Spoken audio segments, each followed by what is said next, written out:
Well, you found it in other people. In other words, it exists in us as human beings. And as I said, if it is there in us, it is symptomatic of the scheme of things. We are as symptomatic of the scheme of things as the apples are symptomatic of the apple tree or the rose of the rose bush.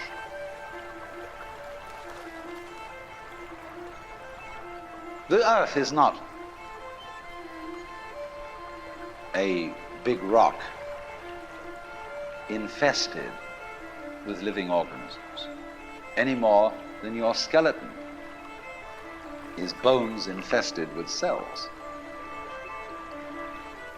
The earth is geological, yes, but this geological entity grows people. And our existence on the earth is a symptom of the solar system and its balances, as much as the solar system in turn is a symptom of our galaxy. And our galaxy in its turn is a symptom of the whole company of galaxies. Goodness only knows what that's in.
When, as a scientist, you describe the behavior of a living organism, you try to say what a person does. It's the only way in which you can describe what a person is. Describe what they do. then you find out that in making this description, you cannot confine yourself to what happens inside the skin. In other words, you can't talk about a person walking unless you start describing the floor. Because when I walk, I don't just dangle my legs in empty space. I move in relationship to a room. And so in order to describe what I'm doing when I'm walking, I have to describe the room. I have to describe the territory. So in describing my talking at the moment, I can't describe this just as a thing in itself, because I'm talking to you. And so what I'm doing at the moment is not completely described unless your being here is described also. So if that is necessary, if, in other words, in order to describe my behavior, I have to describe your behavior and the behavior of the environment, it means that we've really got one system of behavior. That what I am involves what you are. I don't know who I am unless I know who you are. And you don't know who you are unless you know who I am. In other words, we're not separate. We define each other. We're all backs and fronts to each other. We and our environment, and all of us and each other, are interdependent systems. We know who we are in terms of other people. We all lock together. And this is, again and again, the serious scientific description of how things happen. And any good scientist knows that what you call the external world is as much you as your own body.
Your skin doesn't separate you from the world. It's a bridge through which the external world flows into you, and you flow into it. Just, for example, as a whirlpool in water, you could say, because you have a skin, you have a definite shape, you have a definite form. The whirlpool is a definite form, but no water stays put in it. The whirlpool is something the stream is doing. And exactly the same way, the whole universe is doing each one of us. And I see you today, and I recognize you tomorrow, just as I would recognize a whirlpool in a stream. I'd say, oh yes, I've seen that whirlpool before. It's just near so-and-so's house on the edge of the river, and it's always there. So in the same way, when I meet you tomorrow, I recognize you, you're the same whirlpool you were yesterday. But you're moving. The whole world is moving through you. All the cosmic rays, all the food you're eating, the stream of steaks and milk and eggs and everything is just flowing right through you. When you're wiggling the same way, the world is wiggling, the stream is wiggling you. But the problem is, you see, we haven't been taught to feel that way. The myths underlying our culture and underlying our common sense have not taught us to feel identical with the universe, but only parts of it, only in it, only confronting it, aliens. And we are, I think, quite urgently in need of coming to feel that we are the eternal universe, each one of us. Otherwise, we're going to go out of our heads. We're going to commit suicide, collectively, courtesy of H-bombs. And, all right, supposing we do, well, that will be that, and it'll be life making experiments on other galaxies. Maybe they'll find a better game.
wonder if it's ever struck you how curious a thing it is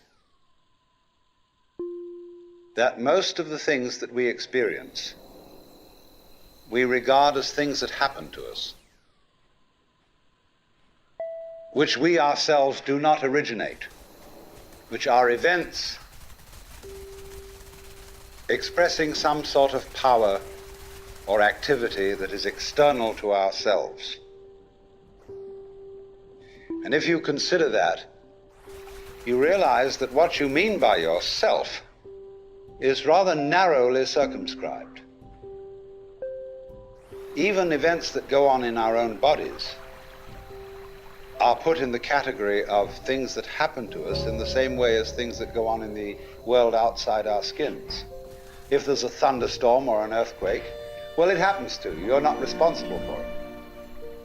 But so in the same way, when you have hiccups, you didn't plan on it. If you have belly rumbles, you had no intention of doing it. And as to the catastrophic act of getting born, well, you had nothing to do with that. And you can spend all your life blaming your parents for putting you in the situation in which you find yourself. And this way of looking at the world in this sort of passive mood as something that happens to you goes right down to our general feeling about life. It goes down to the way in which we have been accustomed to look at human existence as a precarious event in a cosmos that, on the whole, is depicted as being completely unsympathetic and alien to our existence.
if you're reared with a 20th century, or shall we say an early 20th century common sense, which is based on the philosophy of science of the 19th century.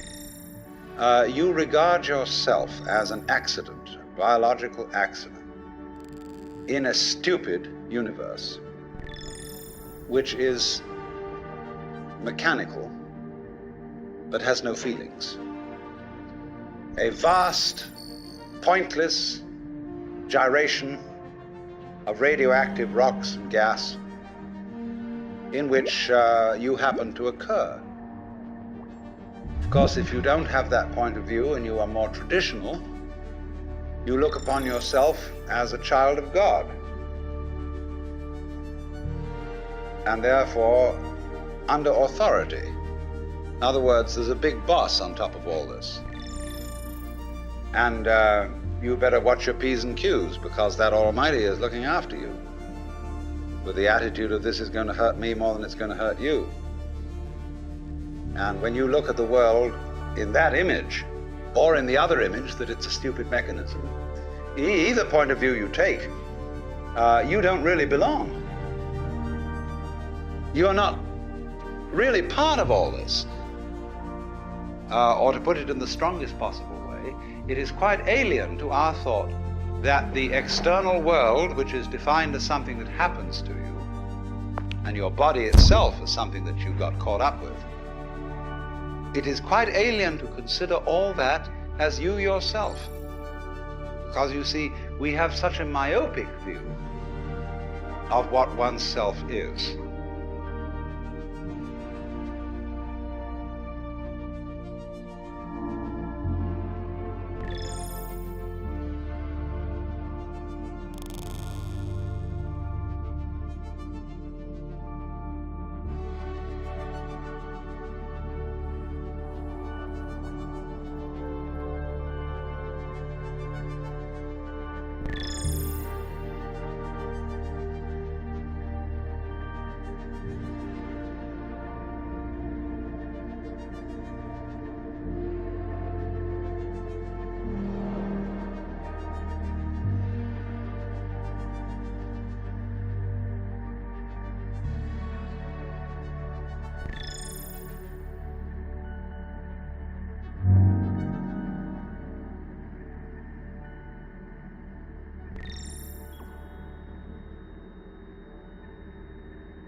Now, we come here to an extremely important principle, which is the different points of view you get when you change your level of magnification. That is to say, you can look at something with a microscope and see it a certain way. You can look at it with the naked eye and see it in a certain way. You look at it with a telescope and you see it in another way. Now, which level of magnification is the correct one? Well, obviously, they're all correct. But they're just different points of view. When we examine our bloodstreams under a microscope, we see there's one hell of a fight going on. All sorts of microorganisms are chewing each other up. And if we got overly fascinated with our view of our own bloodstreams in the microscope, we should start taking sides, which would be fatal, because the health of our organism depends on the continuance of this battle. What is, in other words, conflict at one level of magnification is harmony at a higher level. Now, could it possibly be, therefore, that we, with all our problems, conflicts, neuroses, sicknesses, political outrages, wars, tortures, and everything that goes on in human life, are a state of conflict which can be seen in a larger perspective as a situation of harmony?